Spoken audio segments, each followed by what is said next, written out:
Hi guys, welcome back to my YouTube channel, that is Swapna's tutorial. So ನೀವೇನೇ ನನ್ನ ಚಾನಲ್ಗೆ subscribe ಆಗಿಲ್ಲ ಅಂದರೆ ಪ್ಲೀಸ್ ಸಬ್ಸ್ಕ್ರೈಬ್ ಆಗಿ, ವೀಡಿಯೋಸ್ನ ಲೈಕ್ ಮಾಡಿ, ಶೇರ್ ಮಾಡಿ, ಹಾಗೆ ಕಮೆಂಟ್ ಮಾಡಿ. ಸೊ ಇವತ್ತು ನಾನು ಮಾಡ್ತಿರೋ ಸಬ್ಜೆಕ್ಟ್ ಯಾವುದು ಅಂದರೆ ಫೋರ್ತ್ ಸೆಮ್ BComನ ಕಾಸ್ಟಿಂಗ್ ಮೆಥಡ್ಸ್ ಅನ್ನೋ ಒಂದು ಸಬ್ಜೆಕ್ಟ್ನ ಎಕ್ಸ್ಪ್ಲೈನ್ ಮಾಡ್ತಿದ್ದೀನಿ. ಸೊ ಅದರಲ್ಲಿ ಚಾಪ್ಟರ್ 1 ಬಂದುಬಿಟ್ಟು ಜಾಬ್ ಆ್ಯಂಡ್ ಬ್ಯಾಚ್ ಕಾಸ್ಟಿಂಗ್ ಅಂತ ಹೇಳಿ ನಾನು ಪ್ರೀವಿಯಸ್ ವೀಡಿಯೋದಲ್ಲಿ ನಿಮಗೆ ಜಾಬ್ ಕಾಸ್ಟಿಂಗ್ ರಿಲೇಟೆಡ್ ಕಂಪ್ಲೀಟ್ ಥಿಯರಿನ ಹೇಳ್ಕೊಟ್ಟಿದ್ದೀನಿ. ಓಕೆನಾ, ಯಾರೆಲ್ಲ ವೀಡಿಯೋಸ್ನ ನೋಡಿರೋ ಒಂದು ಸತಿ ಪ್ಲೇಲಿಸ್ಟಲ್ಲಿ ಅಪ್ಲೋಡ್ ಮಾಡಿದ್ದೀನಿ. ಎಲ್ಲ ವೀಡಿಯೋಸ್ನ ನೋಡ್ಕೊಂಡು ಬಂದು ಈ ಒಂದು ವೀಡಿಯೋನ ನೋಡಿ. ಬಿಕಾಸ್ ನಿಮಗೆ ಥಿಯರಿ ಗೊತ್ತಿದ್ರೆ ಮಾತ್ರ ಪ್ರಾಬ್ಲಮ್ಸ್ನ ಸಾಲ್ವ್ ಮಾಡೋದಕ್ಕಾಗುತ್ತೆ. ಸೊ ಅದಕ್ಕೆ ಈ ಒಂದು ವೀಡಿಯೋದಿಂದ ನಾವು ಕಂಪ್ಲೀಟಾಗಿ ಪ್ರಾಬ್ಲಮ್ಸನ್ನು ಸ್ಟಾರ್ಟ್ ಮಾಡ್ತಾ ಹೋಗೋಣ. ಓಕೆನಾ, ಇದು ಬಂದುಬಿಟ್ಟು ಪ್ರಾಬ್ಲಮ್ 1. ಈ ಪ್ರಾಬ್ಲಮ್ 1 ಬಂದುಬಿಟ್ಟು ಜಾಬ್ ಕಾಸ್ಟ್ ರಿಲೇಟೆಡ್. ಓಕೆನಾ, job cost sheet related first problem ಆಗಿದೆ. ಸೊ ಇಲ್ಲಿ ನಿಮಗೆ ನಾನು ಆಗಲೇ ಹೇಳ್ದಂಗೆ ಇದು 12 ಮಾರ್ಕ್ಸ್ಗಾರು ಕೇಳ್ಬೋದು ಅಥವಾ 6 ಮಾರ್ಕ್ಸ್ಗಾರು ಕೇಳ್ಬೋದು. ಓಕೆನಾ, ಸ್ವಲ್ಪ ವೇರಿಯೇಷನ್ಸ್ ಕೊಡ್ತಾರೆ ಅಷ್ಟೇ. 12 ಮಾರ್ಕ್ಸ್ಗಾರೆ ಸ್ವಲ್ಪ ಜಾಸ್ತಿ ಡೀಟೇಲ್ಸ್ನ ಕೊಡ್ತಾರೆ.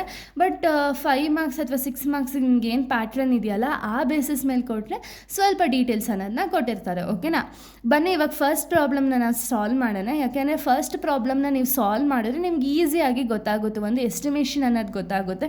ಓಕೆ, ಈ ರೀತಿ ಪ್ರಾಬ್ಲಮ್ ಅನ್ನೋದನ್ನ ಸಾಲ್ವ್ ಮಾಡ್ಬೋದು ಅಂತ ಹೇಳಿ ನಿಮಗೆ ಅನಿಸುತ್ತೆ. ಓಕೆನಾ, ಸೊ ನೋಡಿ ಪ್ರಾಬ್ಲಮ್ 1 ನೀವು ನೋಡೋದಾದರೆ from the following information calculate the cost of job ಅಂತ ಹೇಳಿ ಕೊಟ್ಟಿದ್ದಾರೆ. ಅಂದರೆ ಇಲ್ಲಿ ಕೊಟ್ಟಿರುವಂಥ ಇನ್ಫಾರ್ಮೇಷನಿಂದ ನೀವೇನು ಮಾಡಬೇಕು ಅಂದರೆ ಜಾಬ್ ಆಫ್ ಕಾಸ್ಟ್ ಅಥವಾ ಕಾಸ್ಟ್ ಆಫ್ ಎನ್ ಜಾಬ್ನ ಪ್ರಿಪೇರ್ ಮಾಡಬೇಕಂದ್ರೆ ಏನು ಜಾಬ್ ಕಾಸ್ಟ್ ಶೀಟ್ನ ಪ್ರಿಪೇರ್ ಮಾಡಬೇಕು. ಓಕೆನಾ, ಏನೇನೆಲ್ಲ ಇನ್ಫಾರ್ಮೇಷನ್ ಕೊಟ್ಟಿದ್ದಾರೆ, ಮೆಟೀರಿಯಲ್ಸ್ ಕೊಟ್ಟಿದ್ದಾರೆ 8020, ವೇಜಸ್ನ ಕೊಟ್ಟಿದ್ದಾರೆ. ವೇಜಸ್ನ 3 ಡಿಪಾರ್ಟ್ಮೆಂಟ್ಸ್ಗೆ ಕೊಟ್ಟಿದ್ದಾರೆ. ಡಿಪಾರ್ಟ್ಮೆಂಟ್ ಎ ಬಂದುಬಿಟ್ಟು 60 hours ವರ್ಕ್ ಅನ್ನೋದನ್ನ ಮಾಡಿದ್ದಾರೆ.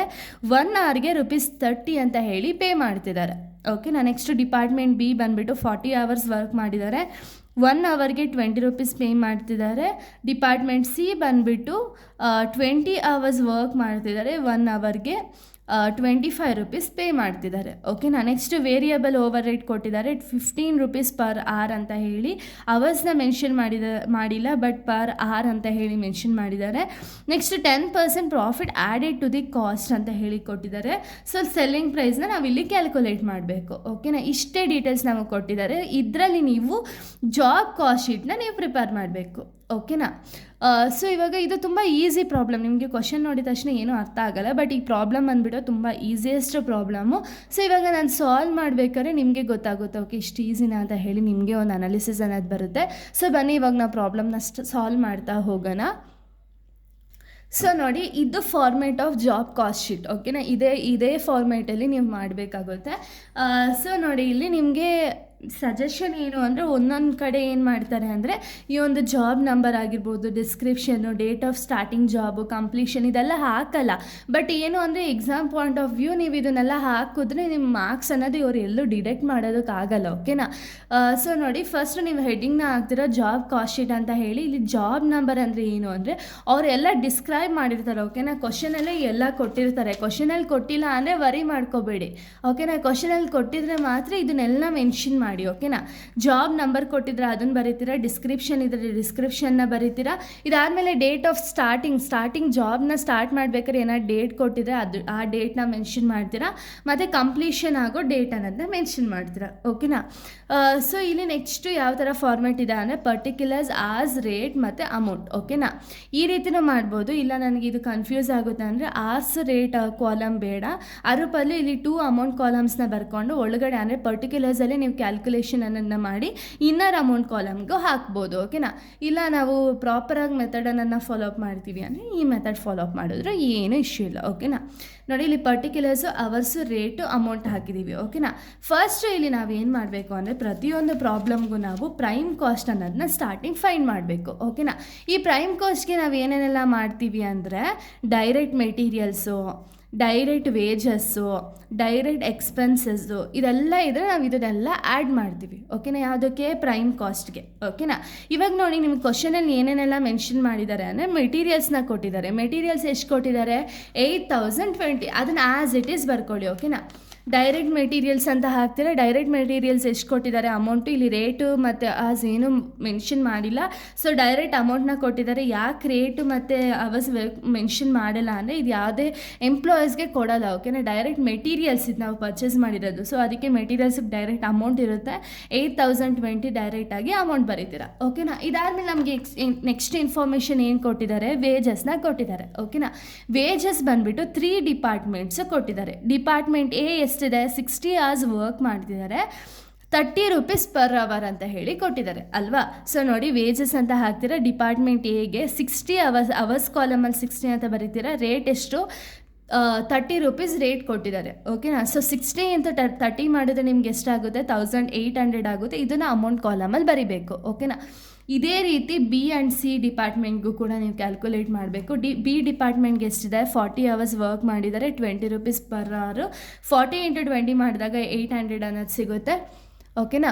ನೆಕ್ಸ್ಟ್ ಡಿಪಾರ್ಟ್ಮೆಂಟ್ ಸಿ ಬಂದುಬಿಟ್ಟು 20 hours ವರ್ಕ್ ಮಾಡ್ತಿದ್ದಾರೆ, 25 rupees ಹಂಗೆ ಕೊಡ್ತಿದ್ದಾರೆ. ಸೊ 20 × 25 ಮಾಡಿದ್ರೆ 500 ಸಿಗುತ್ತೆ, ಓಕೆನಾ. ನೆಕ್ಸ್ಟ್ ಇದಾದಮೇಲೆ ಡೈರೆಕ್ಟ್ ಎಕ್ಸ್ಪೆನ್ಸಸ್ ಇದೆಯಾ ನೋಡಿ. ಇಲ್ಲಿ ಕ್ವಶನಲ್ಲಿ ನಿಮಗೆ ಡೈರೆಕ್ಟ್ ಎಕ್ಸ್ಪೆನ್ಸಸ್ ಅಂತ ಹೇಳಿ ಎಲ್ಲೂ ಮೆನ್ಷನ್ ಮಾಡಿಲ್ಲ ಅಲ್ವಾ. ಸೊ ಅದಕ್ಕೆ ಡೈರೆಕ್ಟ್ ಎಕ್ಸ್ಪೆನ್ಸಸ್ ಇಲ್ಲ. ಸೊ ಇವಾಗ ನೀವೇನು ಮಾಡಬೇಕು ಅಂದರೆ ಡೈರೆಕ್ಟ್ ಎಕ್ಸ್ಪೆನ್ಸಸಲ್ಲಿ ನಿಲ್ಲ ಅಂತ ಹಾಕಿ ಪ್ರೈಮ್ ಕಾಸ್ಟ್ನ ಫೈಂಡ್ ಔಟ್ ಮಾಡಬೇಕು. ಪ್ರೈಮ್ ಕಾಸ್ಟ್ ಹೆಂಗೆ ಫೈಂಡ್ ಔಟ್ ಮಾಡೋದು, ಇಷ್ಟನ್ನು ಆ್ಯಡ್ ಮಾಡಬೇಕು, ಓಕೆನಾ. ನೋಡಿ 8020 + 1800 + 800 + 500 ಮಾಡಿದಾಗ ನಿಮಗೆ ಪ್ರೈಮ್ ಕಾಸ್ಟ್ ಬಂದುಬಿಟ್ಟು 11,120 ಸಿಗುತ್ತೆ, ಓಕೆನಾ. ಈ 11,120ಗೆ ನೀವೇನು ಮಾಡಬೇಕು ಅಂದರೆ ಫ್ಯಾಕ್ಟ್ರಿ ಓವರ್ ಹೆಡ್ ಅಥವಾ ವೇರಿಯಬಲ್ ಓವರ್ ಹೆಡ್ನ ಆ್ಯಡ್ ಮಾಡಬೇಕು, ಓಕೆನಾ. ಇಲ್ಲಿ ನಿಮಗೆ ಒಂದೊಂದು ಸತಿ ಫ್ಯಾಕ್ಟ್ರಿ ಓವರ್ ಹೆಡ್ ಅಂತಲೇ ಕೊಡ್ತಾರೆ, ಇಲ್ಲ ವೇರಿಯಬಲ್ ಓವರ್ ಹೆಡ್ ಅಂತ ಹೇಳಿ ಕೊಡ್ತಾರೆ, ಓಕೆನಾ. ಸೊ ನೋಡೋಣ ನಮ್ಮ ಕ್ವಶನಲ್ಲಿ ಏನಿದೆ ಅಂತ ಹೇಳಿ. ನಮ್ಮ ಕ್ವಶನಲ್ಲಿ ನೀವು ನೋಡಿದ್ರೆ ನೆಕ್ಸ್ಟ್ ಇರೋದು ವೇರಿಯಬಲ್ ಓವರ್ ಹೆಡ್ ಅಂತ ಹೇಳಿ ಕೊಟ್ಟಿದ್ದಾರೆ. ಎಷ್ಟು ಕೊಟ್ಟಿದ್ದಾರೆ, ₹15 per hour ಅಂತ ಹೇಳಿ ಕೊಟ್ಟಿದ್ದಾರೆ. ಬಟ್ ನಮಗಿಲ್ಲಿ ಎಷ್ಟು hours ವರ್ಕ್ ಮಾಡಿದ್ದಾರೆ ಅಂತ ಹೇಳಿ ನಮಗೆ ಗೊತ್ತಿಲ್ಲ, ಓಕೆನಾ. ಬಟ್ ಇಲ್ಲಿ ನೀವು ಯಾವ ರೀತಿ ಇದನ್ನು ಫೈಂಡ್ ಔಟ್ ಮಾಡ್ಬೋದು ಅಂದರೆ, ಸೊ ಇಲ್ಲಿ ನೋಡಿ ಇಲ್ಲಿ ಪರ್ ಅವರ್ ಎಷ್ಟು ಅಂತ ಹೇಳಿ ಕೊಟ್ಟಿದ್ದಾರೆ ಅಲ್ವಾ. 1 hourಗೆ 15 rupees ಹಂಗೆ ಕೊಡ್ತಿದ್ದಾರೆ. ಬಟ್ ಎಷ್ಟು ಅವರ್ಸು ನಮಗೆ ಗೊತ್ತಿಲ್ಲ ಅಲ್ವಾ, ಎಷ್ಟು ಅವರ್ಸ್ ಅಂತ ಹೇಳಿ ನಮಗೆ ಗೊತ್ತಿಲ್ಲ. ಸೊ ಇದನ್ನು ನಾವು ಯಾವ ರೀತಿ ಕ್ಯಾಲ್ಕುಲೇಟ್ ಮಾಡೋದು ಅಂದರೆ, ಇಲ್ಲೇ ವೇಜಸಲ್ಲಿ ನೋಡಿ, ವೇಜಸಲ್ಲಿ ನಿಮಗೆ ಅವರ್ಸ್ ಅನ್ನೋದನ್ನ ಕೊಟ್ಟಿದ್ದಾರೆ ಅಲ್ವಾ. 60 hours, 40 hours, 20 hours ಅಂತ ಹೇಳಿ. ಸೊ ಇಷ್ಟನ್ನು ಕೂಡ ನೀವು ಆ್ಯಡ್ ಮಾಡಬೇಕು. 60 + 40 + 20 ಇಷ್ಟನ್ನು ಆ್ಯಡ್ ಮಾಡಿದಾಗ ನಿಮ್ಗೆ ಎಷ್ಟು ಬರುತ್ತೆ, 120 ಬರುತ್ತೆ ಅಲ್ವಾ. 120 hours ವರ್ಕ್ ಮಾಡ್ತಿರೋದು ಟೋಟಲ್ ಆಗಿ ಎಂಪ್ಲಾಯೀಸ್. ಡಿಪಾರ್ಟ್ಮೆಂಟ್ ಎ ಆಗಿರ್ಬೋದು, ಬಿ ಆಗಿರ್ಬೋದು, ಸಿ ಆಗಿರ್ಬೋದು. ಈ ಬೇಸಸ್ ಮೇಲೆ 1 hourಗೆ 15 rupees ಹಂಗೆ ನೀವು ಪೇ ಮಾಡಬೇಕು, ಓಕೆನಾ. ಸೊ ನೋಡಿ ವೇರಿಯಬಲ್ ಓವರ್ ಹೆಡ್ಡು ಟೋಟಲ್ ಆಗಿ ಎಷ್ಟು ಅವರ್ಸ್ ವರ್ಕ್ ಮಾಡಿರೋದು, 120 hours ವರ್ಕ್ ಮಾಡಿದ್ದಾರೆ, 15 rupees per hour ಹಂಗೆ ಕೊಡಬೇಕು. ಸೊ ಇಷ್ಟನ್ನು 120 × 15 ಮಾಡಿದಾಗ ನಿಮ್ಗೆ ಎಷ್ಟು ಬರುತ್ತೆ, ಸೊ ನೋಡಿ 120 × 15 ಮಾಡಿದಾಗ ನಿಮಗೆ 1800 ಬರುತ್ತೆ. ಈ 1800 ಇಷ್ಟೇ ನಿಮಗೆ ವೇರಿಯಬಲ್ ಕಾಸ್ಟ್ ಕೊಟ್ಟಿರೋದಲ್ವಾ. ಸೊ ನೀವೇನು ಮಾಡಬೇಕು ಅಂದರೆ 11,120 + 1800 ಎರಡೂ ಆ್ಯಡ್ ಮಾಡಿದಾಗ ನಿಮಗೆ ಸಿಗುವಂಥ ಆನ್ಸರ್ ಏನು, ಫ್ಯಾಕ್ಟ್ರಿ ಕಾಸ್ಟ್ ಅಂತ ಹೇಳಿ ಕರಿತೀರ, ಓಕೆನಾ. ಫ್ಯಾಕ್ಟ್ರಿ ಕಾಸ್ಟ್ ಎಷ್ಟಾಗುತ್ತೆ ಅವಾಗ, 12,920 ಫ್ಯಾಕ್ಟ್ರಿ ಕಾಸ್ಟ್ ಅನ್ನೋದಾಗುತ್ತೆ, ಓಕೆನಾ. ಇದಕ್ಕೆ ನೀವು ಯಾವಾಗಲೂ ಏನು ಮಾಡಬೇಕು ಅಂದರೆ ಆಫೀಸ್ ಅಥವಾ ಅಡ್ಮಿನಿಸ್ಟ್ರೇಷನ್ ಓವರ್ ಹೆಡ್ ಇದ್ದರೆ ಆ್ಯಡ್ ಮಾಡ್ತೀರಾ. ಬಟ್ ನಿಮ್ಮ ಕ್ವಶನಲ್ಲಿ ಇಲ್ಲಿ ಏನಾದ್ರು ಮೆನ್ಷನ್ ಮಾಡಿದ್ದಾರೆ office or administration over head ಅಂತ ಏನೂ ಮೆನ್ಷನ್ ಮಾಡಿಲ್ಲ. ಸೊ ಅದಕ್ಕೆ ಇದೇನಾಗುತ್ತೆ, ನಿಲ್ಲಾಗುತ್ತೆ. ಇಲ್ಲಿ ಬರುವಂಥ ಒಂದು ಕಾಸ್ಟ್ ಏನಿದೆಯಲ್ಲ, ಕಾಸ್ಟ್ ಆಫ್ ಗೂಡ್ಸ್ ಸೋಲ್ಡ್ ಅಂತ ಹೇಳಿ ಬರುತ್ತೆ, ಓಕೆನಾ. ಕಾಸ್ಟ್ ಆಫ್ ಗೂಡ್ಸ್ ಸೋಲ್ಡ್ ಅಂತ ಹೇಳಿ ಬರುತ್ತೆ. ಸೊ ಇದೆಷ್ಟಾಗುತ್ತೆ ಅಂದರೆ ಕಾಸ್ಟ್ ಆಫ್ ಗೂಡ್ಸ್ ಸೋಲ್ಡ್ ಅಥವಾ ಟೋಟಲ್ ಕಾಸ್ಟ್ ಎಷ್ಟಾಗುತ್ತೆ ಅಂದರೆ 12,920 ಟೋಟಲ್ ಕಾಸ್ಟ್ ಆಗುತ್ತೆ, ಓಕೆನಾ. ಸೊ ಇದಾದಮೇಲೆ ಅವ್ರು ಹೇಳಿದ್ದಾರೆ ಏನು ಅಂದರೆ, ಇಲ್ಲಿ ಯಾಕೆ ನಾವು ಟೋಟಲ್ ಕಾಸ್ಟ್ ಅಂತ ಹೇಳಿ ಮೆನ್ಷನ್ ಮಾಡಿದ್ದೀವಿ ಅಂದರೆ, ಇಲ್ಲಿ ಆಫೀಸ್ ಅವ್ರ ಓವರ್ ಹೆಡ್ ಇಲ್ಲ, ಸೊ ಅದಕ್ಕೆ ಡೈರೆಕ್ಟಾಗಿ ಟೋಟಲ್ ಕಾಸ್ಟ್ ಅಂತ ಹೇಳಿ ಬರೆದಿರೋದು. ಸೊ ಇಲ್ಲಿ ನೋಡಿ, ಇಲ್ಲಿ 10% profit to be added to the cost ಅಂತ ಹೇಳಿದ್ದಾರೆ. ಅಂದರೆ ಇಲ್ಲಿ ನಮಗೆ ಸೆಲ್ಲಿಂಗ್ ಪ್ರೈಸ್ ಎಷ್ಟು ಅಂತ ಹೇಳಿಲ್ಲ, ಬಟ್ 10% ಆಫ್ ಪ್ರಾಫಿಟ್ನ ನಾವು ಟೋಟಲ್ ಕಾಸ್ಟ್ಗೆ ಆ್ಯಡ್ ಮಾಡಿ ಅಂತ ಹೇಳಿರೋದು ಅಲ್ವಾ. ನಮಗೆ ಇಲ್ಲಿ ಪ್ರಾಫಿಟ್ನ ಯಾವ ರೀತಿ ಕ್ಯಾಲ್ಕುಲೇಟ್ ಮಾಡೋದು, ನಮ್ಮ ಹತ್ರ ಇರುವಂಥ ಒಂದು ಟೋಟಲ್ ಕಾಸ್ಟ್ ಇಂಟು ಎಷ್ಟು ಪರ್ಸೆಂಟ್ ಅವ್ರು ಹೇಳಿರೋದು, 10% ಅಲ್ವಾ. 12,920 × 10% ಮಾಡಿದಾಗ ನಮಗೆ 1,292 ಬರುತ್ತೆ. ಸೊ ಇವೆರಡೂ ಆ್ಯಡ್ ಮಾಡಿದಾಗ ಬರುವಂಥ ಒಂದು ಅಮೌಂಟೇ ನಮಗೆ ಸೆಲ್ಲಿಂಗ್ ಪ್ರೈಸ್, ಓಕೆನಾ. 12,920 ಪ್ಲಸ್ 1,292 ಮಾಡಿದಾಗ ನಮಗೆ ಸೆಲ್ಲಿಂಗ್ ಪ್ರೈಸ್ ಎಷ್ಟು ಬರುತ್ತೆ? 14,212 ಬಂದುಬಿಟ್ಟು ಸೆಲ್ಲಿಂಗ್ ಪ್ರೈಸ್ ಆಗಿರುತ್ತೆ. ಓಕೆನಾ? ಸೊ ಇಷ್ಟು ಕೂಡ ಒಂದು ಫಸ್ಟ್ ಪ್ರಾಬ್ಲಮ್ ಆಗಿದೆ. ಇಲ್ಲಿಗೆ ಈ ಒಂದು ಪ್ರಾಬ್ಲಮ್ ಅನ್ನೋದು ಕಂಪ್ಲೀಟ್ ಆಗುತ್ತೆ. ನೆಕ್ಸ್ಟ್ ವೀಡಿಯೋದಲ್ಲಿ ನಾನು ಬೇರೆ ಒಂದು ಪ್ರಾಬ್ಲಮ್ನ ಎಕ್ಸ್ಪ್ಲೈನ್ ಮಾಡ್ತೀನಿ. So thank you guys, thanks for watching.